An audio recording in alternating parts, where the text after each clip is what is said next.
بسم اللہ الرحمن الرحیم۔ السلام علیکم دوستوں۔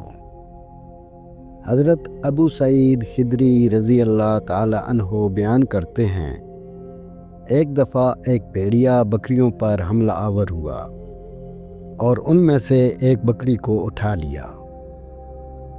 چرواہے نے اس کا پیچھا کیا اور اس سے بکری چھین لی۔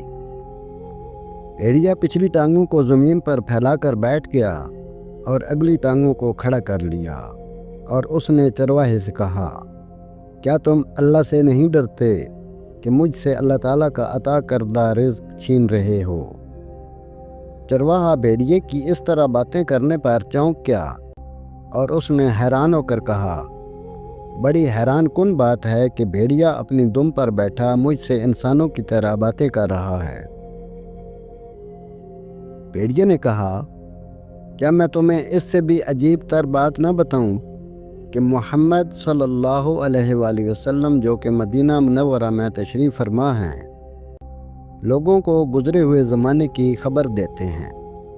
چرواہا اسی وقت اپنی بکریوں کو ہانکتا ہوا مدینہ منورہ میں داخل ہوا اور ان بکریوں کو اپنے ٹھکانوں میں سے کسی ٹھکانے پر چھوڑ کر حضور نبی اکرم صلی اللہ علیہ وآلہ وسلم کی خدمت میں حاضر ہوا۔ پھر اس نے آپ صلی اللہ علیہ وآلہ وسلم کو تمام معاملہ بتایا۔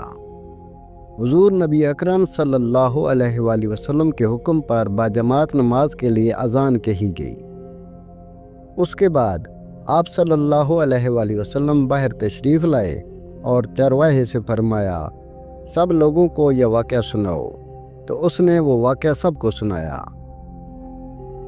اس کے بعد حضور نبی اکرم صلی اللہ علیہ وآلہ وسلم نے فرمایا کہ اس نے سچ کہا، مجھے قسم ہے اس ذات کی جس کے قبضۂ قدرت میں میری جان ہے، قیامت اس وقت تک قائم نہ ہوگی جب تک کہ درندے انسان سے کلام نہ کریں اور انسان سے اس کے چابک کی رسی اور جوتے کے تسمے کلام نہ کریں۔